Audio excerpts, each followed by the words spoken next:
আইনের মাধ্যমে কোনোদিন দুনিয়ার মধ্যে শান্তির আশা করা যায় না। যদি দুনিয়ার জমিনে শান্তি আনতে চাও, মরণের ভয়, আল্লাহর বিশ্বাস, পরকালের বিশ্বাস, কথা বলেন ঠিক না ব্যাঠি? যার ভিতরে মরণের ভয় চলে আসবে, পরকালের বিশ্বাস চলে আসবে, সে কোনোদিন নামাজ ছাড়তে পারে না, সে কোনোদিন গুনাহ করতে পারে না। এজন্য মরণের ভয় আনতে হবে, পরকালের বিশ্বাস আনতে হবে।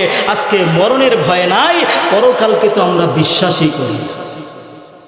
আজকে মরণের ভয় নাই, আর মরণের যদি ভয় থাকতো তাহলে তো আমরা নামাজ পড়তাম, আল্লাহর বিধান পালন করতাম, অন্যের সম্পদ মেরে খাইতাম না, ভাইয়ের জায়গা জমি মেরে খাইতাম না, সুদ খাইতাম না, ঘুষ খাইতাম না। কিন্তু আজকে মরণের ভয় আমাদের ভিতরে না থাকার কারণে এই অবস্থা হয়েছে। আজকে আমরা গোরস্থানে যাই, ভাইয়ের লাশটা কাঁধে করে নিয়ে যাই, ভাইকে কবরের মধ্যে রেখে আসি, আর মনে মনে চিন্তা করি এটা শুধু ভাইয়ের জন্য, আমার জন্য না। আজকে আমাদের চিন্তাটা এমন হয়ে গেছে, এটা শুধু ভাইয়ের জন্য, আমার জন্য না। কিন্তু না না না, এটা দুনিয়ার প্রত্যেকটা মানুষের জন্য। আমরা ভুলে গিয়েছি, আমরা গাফেল হয়ে গেছি। গাফেল হলেই হবে না, ভুললেই হবে না, বরঞ্চ যখন মরণের সময় হবে সাথে সাথে মালাকুল মউত আজরাইল আলাইহিস সালাম চলে আসবে। প্রত্যেকটা মানুষের মরণ লাগবে। কে কোথায় মরবে, কিভাবে মরবে কেউ জানে? জোরে বলেন জানে? আজকে আমরা এখানে মাহফিলে আসছি, বাড়িতে যেতে পারবো এই গ্যারান্টি আমাদের আছে? জোরে বলেন আছে? কারোর নাই, কারোর নাই। আজকে এশারের নামাজ পড়েছি, ফজরের নামাজ পড়তে পারবো কিনা এই গ্যারান্টি কারো আছে? কারোর নাই। তার মানে আমাদের হায়াত মউতের গ্যারান্টি আমাদের হাতে নাই। এক সেকেন্ডের গ্যারান্টি যেহেতু আমরা দিতে পারি না, তাহলে কেন দুনিয়ার পিছনে আমরা দৌড়াই? কেন দুনিয়ার পিছনে দৌড়াই? কেন টাকার পিছনে দৌড়াই? কেন সম্পদের পিছনে দৌড়াই? আমরা জানি দুনিয়াতে থাকতে পারবো না, এটা জানি, কিন্তু আমল করি না, এটা মানি না, এটা বিশ্বাস আমাদের ভিতরে এখনো হয় না। হবে কখন জানেন? যখন আমাকে আপনাকে সবাই সুন্দর করে গোসল করায়া, কাফনের কাপড় পরিধান করায়া তারপরে কবরে রেখে দিবে, তখনই সব বিশ্বাস হবে, সব তখন মানব। তখন মানলে লাভ হবে? জোরে বলেন লাভ হবে? তখন মানলে কোনো লাভ হবে না। এজন্য মুসলমান ভাইয়েরা আমার, আমি কথাকে লম্বা করবো না, লম্বা করবো না। মুসলমান বন্ধুরি, আমি যেই আলোচনার মধ্যে গিয়েছিলাম, আমার বন্ধু আমার ভাইরা বাচ্চা ডাক দিয়া কয়, 10 ভাইয়ের কথা মনে আসেনি? আমার বন্ধু আমার ভাইরা 10 ভাইকে ডাক দিয়া বলতেছি, বল বল বল, গরুর কাহিনী কি হয়েছে বল। এবার 10 ভাই ডাক দিয়া বলতেছে, বাদশা গো আমরা সব আন্দাজ করে বলছি। এবার বাদশা ডাক দিয়া কয়, আন্দাজ করে বলছস, বুঝতে পারলাম, এবার বল কি কি আন্দাজ করে বললি? তোরা যে বললি গাভীন গরু গিয়েছে, বলদ গরু যায় নাই, কিভাবে বুঝতে পারলে? আমার বন্ধুরে 10 ভাই ডাক দিয়া কয়, বাদশা গো, ও বাদশা গো, রাস্তা দিয়ে আমরা চলতেছি, রাস্তার মধ্যে বলদ গরুও চলে, গাভীন গরুও চলে। আমরা যখন রাস্তার মধ্যে চলি, কিছু দূর যাওয়ার পরে তাকায় দেখি রাস্তার মধ্যে বলদ গরু আর গাভীন গরু যে ঘাস খায়, এই ঘাস খাওয়ার একটা আলামত আছে, আলামত আছে। বলদ গরু যখন ঘাস খায় একবারে গোড়ায় গোড়ায় কামড় দিয়া সব খেয়ে ফেলে, কিন্তু গাভীন গরু এইভাবে খায় না। গাভীন গরু আগায় আগায় খেয়ে খেয়ে চলে যায়। আমরা তাকায় দেখলাম রাস্তার মধ্যে বড় বড় ঘাস, প্রত্যেকটা ঘাস আগায় আগায় খেয়ে খেয়ে চলে গেছে। আন্দাজ করে বের করলাম এই রাস্তা দিয়া গাভীন গরু গিয়েছে, বলদ গরু যায় নাই। আমার বন্ধু আমার ভাইরা, এবার বাদশা ডাক দিয়া বলে, ঠিক আছে, একটা যে চোখ নাই কিভাবে বুঝলি বল? এবার 10 ভাই ডাক দিয়া বলতেছে, বাদশা গো, আমরা ক্ষেতের মাঝখান দিয়ে যখন রওনা করি, মুসলমান বন্ধুরি 10 ভাই ডাক দিয়া বলতেছি, রাস্তার 2 পাশে বড় বড় ঘাস দেখা যায়। আমরা তাকায় দেখলাম এক পাশের ঘাস খাইতে খাইতে গেল, কিন্তু আরেক পাশের ঘাস খায় নাই। আয় হায়, আরেক পাশের ঘাস যেহেতু ধরে নাই, আন্দাজ করে বের করলাম ওই গাভীন গরুর একটা চোখ নাই, দেখেই নাই, যার কারণে ধরেও নাই। আমার বন্ধু আমার ভাইরা, পেটের ভিতরে 7 থেকে 8 মাসের বাচ্চা আছে, কিভাবে বুঝতে পারলি? এবার 10 ভাই ডাক দিয়া বলে, বাচ্চা গো, গাভীন গরু আর বলদ গরু যেই গরু কন না কেন, প্রত্যেকটা গরুর পা কয়টা? জোরে বলেন কয়টা? প্রত্যেকটা গরুর পা হইল 4টা। বন্ধুরি 10 ভাই ডাক দিয়া কয়, বাদশা গো, আমরা তাকায় দেখলাম ওই গাভীন গরুর রাস্তা দিয়া যখন হেঁটে হেঁটে যায়, সামনের পা যেই পরিমাণ মাটির মধ্যে ডেবে গেছে তার চাইতেও 3 গুণ পরিমাণ বেশি পিছনের পা ডাবছে। আন্দাজ করে বের করলাম তার পেটের ভিতরে 7 থেকে 8 মাসের বাচ্চা আছে। আমার বন্ধু আমার ভাইরা, কত ব্রেন, কত মেধা, কত বুদ্ধি হইলে বলতে পারে রাস্তা দিয়া বলদ গরু গেল কিনা, গাবেন গরু। কত বুদ্ধি হইলে বলতে পারে তার চোখ আছে না নাই। কত বুদ্ধি হইলে বলতে পারে এ মুসলমান বন্ধুরি, এত বুদ্ধি এত ব্রেন খাওয়ার পরেও আমার বন্ধু আমার ভাইরা, আল্লাহর পয়গম্বর হযরতে মুসা, হযরতে ইউসুফ আলাইহিস সালামের জামাটা খুললো, খাসি জবাই করলো, খাসির রক্তগুলো ওই জামার মধ্যে লাগাইলো, আব্বাসের দরবারে নিয়ে গেছে, কিন্তু জামাটা ছিঁড়তে মনে না। কত ব্রেন, কত বুদ্ধি, এত ব্রেন হওয়ার পরেও নিজের ভাইয়ের জামাটা খুললো, রক্ত লাগাইলো, বাবাজির দরবারে নিয়ে গেছে, কিন্তু জামাটা ছিঁড়তে মনে নাই। তার মানে কি বুঝলেন?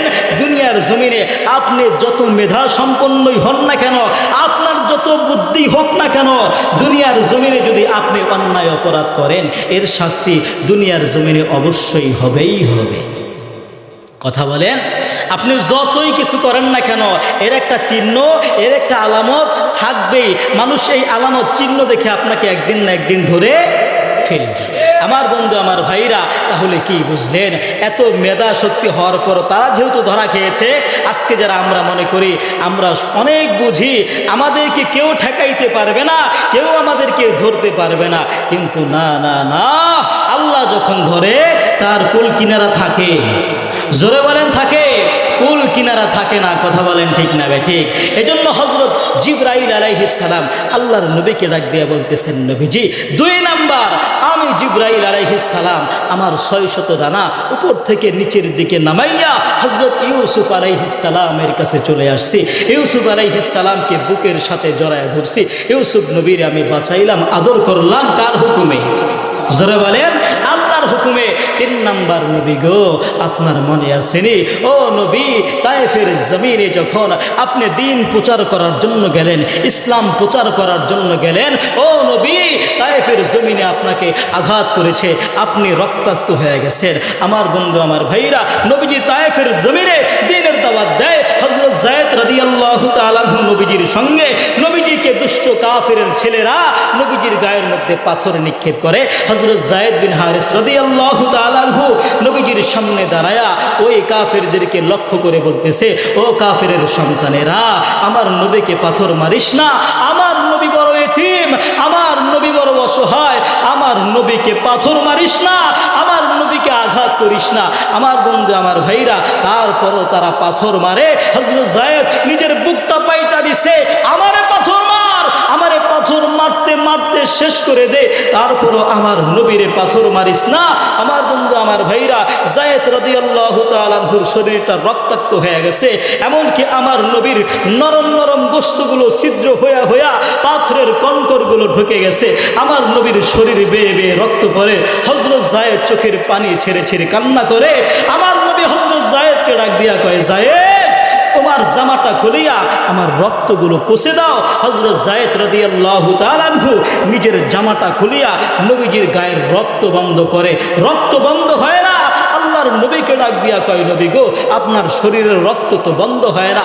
নবীজি নিজের পাগড়িটা খুলে দিল, নাও আমার পাগড়ি দিয়া রক্ত মুছে দাও। এবার পাগড়ি দিয়া রক্ত মুছে, রক্ত বন্ধ হয় না, পাগড়ি রক্তে রঞ্জিত হয়ে গেছে।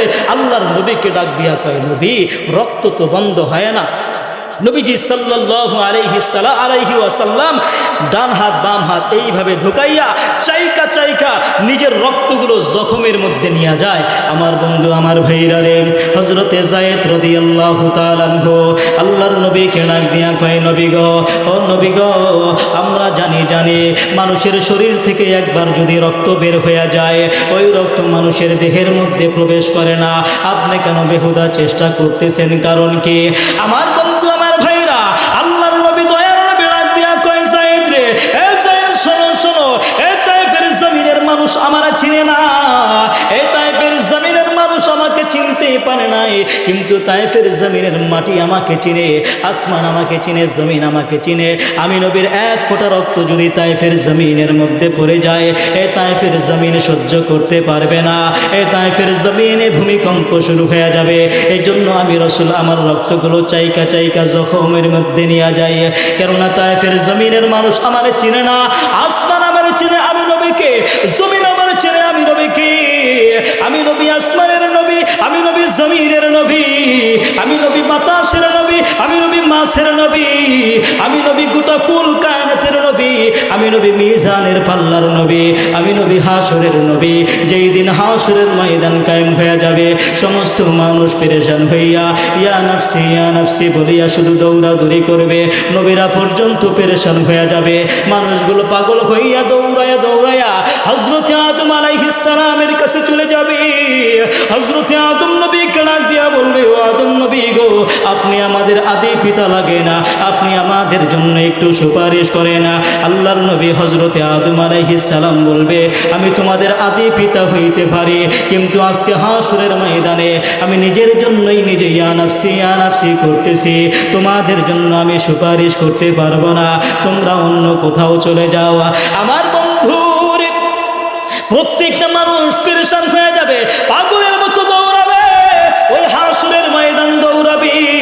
হযরতে মূসা নবীর কাছে চলে যাবি, হযরতে মূসা নবীকে ডাক দিয়া বলবে, ওগো আল্লাহর নবী মূসা নবী গো, আপনি দুনিয়ার জমিনে আল্লাহ তাআলার সঙ্গে বেশি বেশি কথা বলতেন, এই জন্য মহান রব্বুল আলামিন আপনাকে উপাধি দিয়েছে কালিমুল্লাহ। ও মূসা কালিমুল্লাহ, আপনি আমাদের জন্য একটু সুপারিশ করেন। আল্লাহর নবী মূসা কালিমুল্লাহ বলবে, আমি মূসা কালিমুল্লাহ হইতে পারি, আল্লাহ তাআলার সঙ্গে বেশি বেশি কথা বলতে পারি, কিন্তু আজকে হাসরের ময়দানে আমি নিজের জন্যই নিজে ইয়া নাফসি করতেছি, আমি তোমাদের জন্য সুপারিশ করতে পারবো না, তোমরা অন্য কোথাও চলিয়া যাও। আমার বন্ধু আমার ভাইরা রে, আল্লাহর নবী মূসা নবী যখন ফিরায় দিল, প্রত্যেকটা মানুষ পেরেশান হইয়া পাগল হইয়া হাসরের ময়দান ঘুরিয়া ঘুরিয়া আল্লাহর নবী ঈসা নবীর কাছে চলে আসবে। আল্লাহর নবী ঈসা নবীর কাছে গিয়ে বলবে, ওগো আল্লাহর নবী ঈসা নবী গো, আল্লাহ আপনাকে দুনিয়ার জমিনে নবী হিসেবে পাঠাইলেন, আবার আপনার দোয়া কবুল করে আল্লাহ আসমানে উঠাইয়া সর্বশেষ নবীর উম্মত বানাইয়া আপনাকে পাঠাইলো। ওগো আল্লাহর নবী ঈসা নবী গো, আল্লাহ আপনাকে উপাধি দিয়েছে ঈসা রূহুল্লাহ।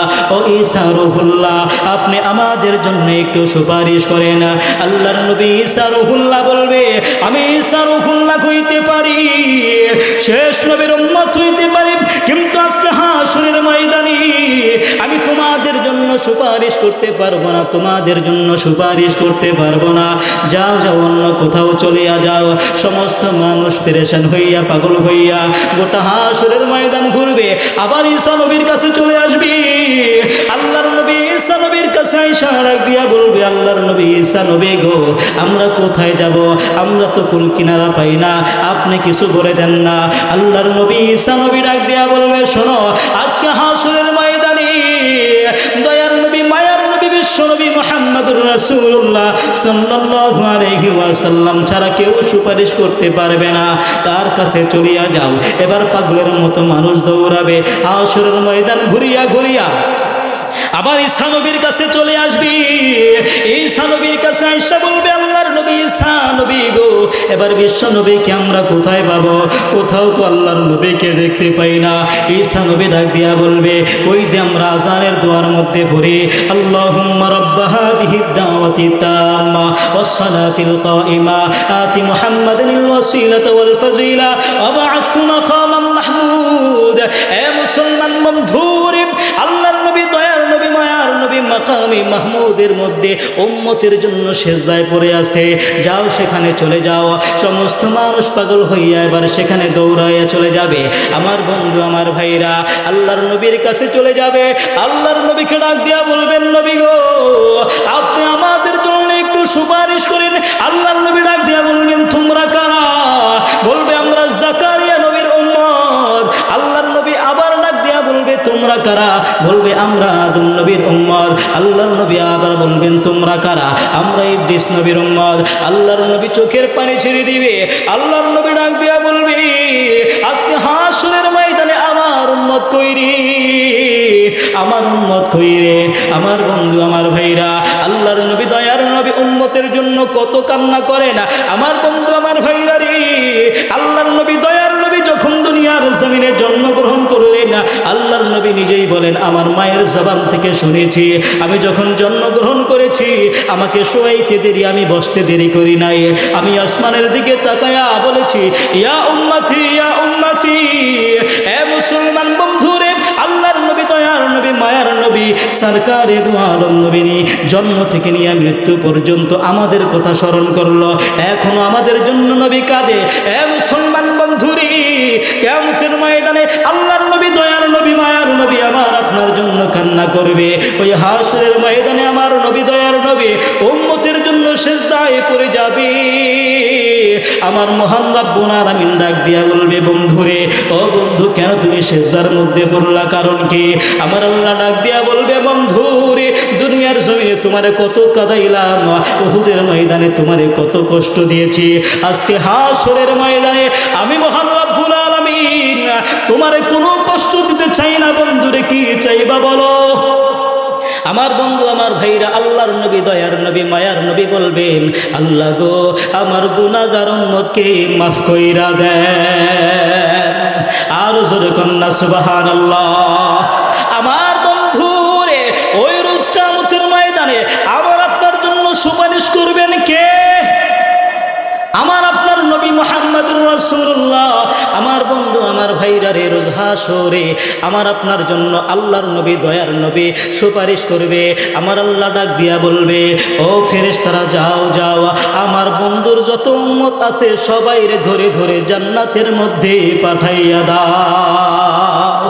আর জোরে কন্যা সুবহানাল্লাহ।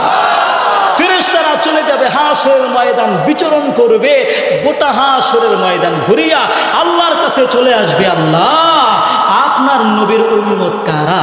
আমার বন্ধু আমার ভাইরা, আপনার নবীর উম্মত কারা যখন বলবে, আল্লাহ বলবে, ওই যে দেখো না অমক অমক। আমার বন্ধু আমার ভাইরা, মনে করেন আপনাদের এলাকায় একজনের 100টা গরু আছে, কয়টা? 100 গরুর ভিতরে 10টা গরুর মাথা ধবধবে সাদা, আর বাকি অন্য যত গরু আছে সব এক কালার, কিন্তু এই 10টা গরু আলাদা, মাথাটা ধবধবে সাদা। এখন এই 10টা গরু চিনতে কষ্ট হবে, জোরে বলেন কষ্ট হবে। ঠিক তেমনি হাসরের ময়দানে শেষ নবীর উম্মত যারা হবে তাদের চেহারাগুলো চকচক করবে, হাত পা গুলো চকচক করবে। কেন? ওই যে আমরা শীতের রজনীতে উজু করে তারপরে নামাজ করেছিলাম, যার কারণে আমাদের এই অঙ্গগুলো চকচক করবে। মহান রব্বুল আলামিন ফেরেশতাদেরকে বলবে, তাদেরকে ধরে ধরে জান্নাতের মধ্যে পাঠায়া দাও। জোরে কোন সুবহানাল্লাহ। আমার বন্ধু আমার ভাইরা, তারপর আল্লাহর নবী বলবেন, আল্লাহ গো আমার আরো উম্মতরে আপনি জান্নাতে পাঠান। এ মুসলমান বন্ধুরে, আমার নবী দয়ার নবী যখন আল্লাহ তাআলার কাছে বলবেন, আমার আল্লাহ হইল আসমানের মালিক। কিসের মালিক? জোরে বলেন। আমার আল্লাহ আসমানের মালিক, আমার নবীও আসমানের নবী। আমার আল্লাহ জমিনের মালিক, আমার নবীও জমিনের নবী। আমার আল্লাহ কুল কায়নাতের মালিক, আমার নবীও কুল কায়নাতের নবী। এ মুসলমান বন্ধুরে, আমার আল্লাহ হাসরের মালিক, আমার নবী হাসরের নবী। আমার আল্লাহ মিজানের পাল্লার মালিক, আমার নবীও মিজানের পাল্লার নবী। আমার আল্লাহ পুল সিরাতের মালিক, আমার নবীও পুল সিরাতের মালিক। আমার আল্লাহ ডাক দিয়ে বলবেন, নবীরে ও নবী গো, জান জান আপনি জাহান্নামের মধ্যে ঢুকিয়া পড়েন, যারে যারে মন চায় বের করে জান্নাতের মধ্যে নিয়ে যা। আমার বন্ধু আমার ভাইরা, ওই রকম দয়ার নবী মায়ার নবী আমার আপনার, ওই নবী দয়ার নবী তায়েফের জমিনে ওই নবীর কাফের বেঈমানের দলেরা পাথর নিক্ষেপ করে, আল্লাহর নবী দয়ার নবী কিন্তু তাদেরকে কিছুই বলে না। আমার বন্ধু আমার ভাইরা, নবীজির গোটা শরীর মোবারক রক্তে রঞ্জিত হয়ে গেছে। আল্লাহর নবী দয়ার নবী বসে আছে, এমন সময় হযরতে জিবরাইল আলাইহিস সালাম চলে আসলো। হে মুসলমান বন্ধুরে, আমার আল্লাহ জিবরাইলকে পাঠায় দিল, ও জিবরাইল জলদি করিয়া যাও। জিবরাইল ডাক দিয়া বলে, আল্লাহ কোথায়? আমার আল্লাহ ডাক দিয়া কয়, ওই যে দেখো তায়েফের জমিন, ওই তায়েফের জমিনের মধ্যে চলিয়া যাও।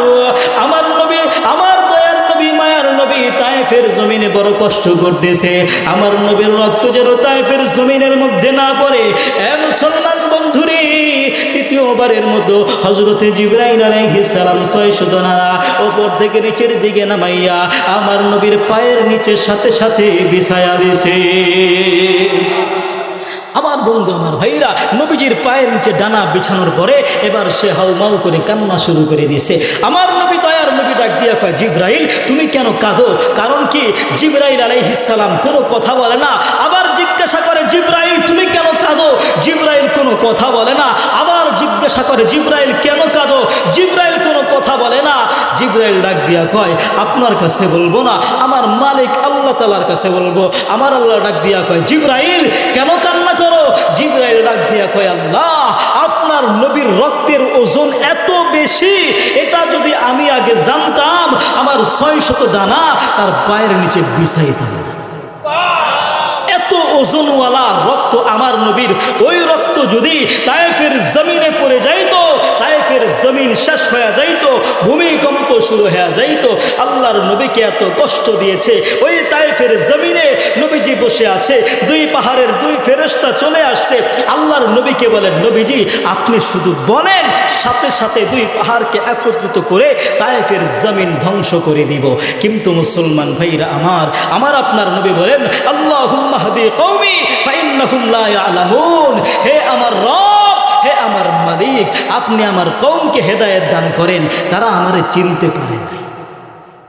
কেমন দয়ার নবী, কেমন মায়ার নবী আমরা পাইলাম। নবীরে এত কষ্ট দিল, নবীরে এত কষ্ট দিল। নবীজি বদদোয়া দেয় না, বরঞ্চ হেদায়েতের দোয়া করে। কিন্তু আমাকে আপনাকে সামান্য চর থাপ্পড় তো দূরে কথা, বড় শত্রুতা তো দূরের কথা, যদি আপনার বিরুদ্ধে কেউ একটা কথা বলে, অনেক আগে বলছে, আপনি 1 মাস পরেও যদি শোনেন, মেজাজটা কিন্তু গরম হয়ে যায়। কিন্তু আমার নবী দয়ার নবীকে এত আঘাত করার পরেও নবীজি বদদোয়া দেয় না, বরঞ্চ নবীজি হেদায়েতের দোয়া করে। নবীজি সাল্লাল্লাহু আলাইহি ওয়াসাল্লাম ওই তায়েফের জমিন থেকে নবীজির আপন ফুফু উম্মে হানির ঘরের মধ্যে চলে আসছে।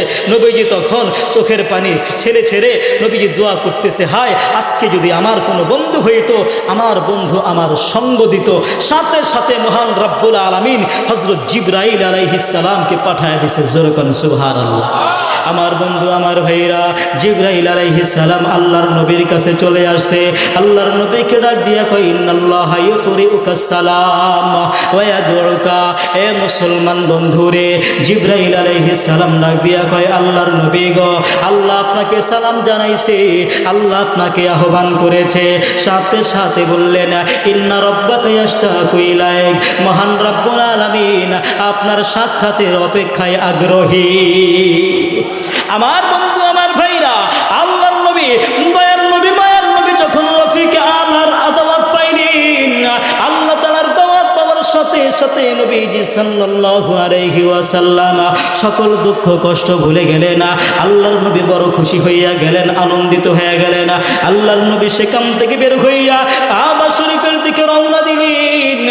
নবীজি সাল্লাল্লাহু আলাইহি ওয়াসাল্লাম মক্কা নগরীর দিকে যখন রওনা দিলেন, পথিমধ্যে নবীজির বক্ষ বিদীর্ণ করা হইল।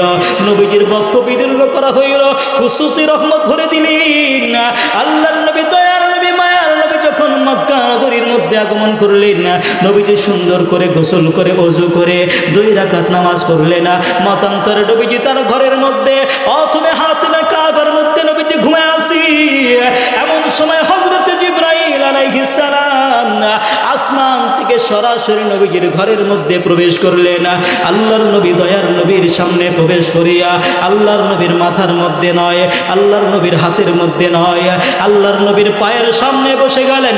এ মুসলমান বন্ধুরে, আল্লাহর নবীকে ডাক দিলাম, আল্লাহর নবীর নামটা ধরেও ডাক দিল না, মাথার মধ্যে হাত দিয়েও আল্লাহর নবীকে ডাক দিল না, হাতের মধ্যে টান দিয়েও নবীকে ডাক দিল না, বরঞ্চ নবীজির পায়ের মধ্যে কোনো বর্ণনায় আছে নবীজির পায়ের মধ্যে তার হাত দিয়ে আলতো করে চাপ দিল। ওই চাপ লাগার পরে আল্লাহর নবী জাগ্রত হয়ে গেল।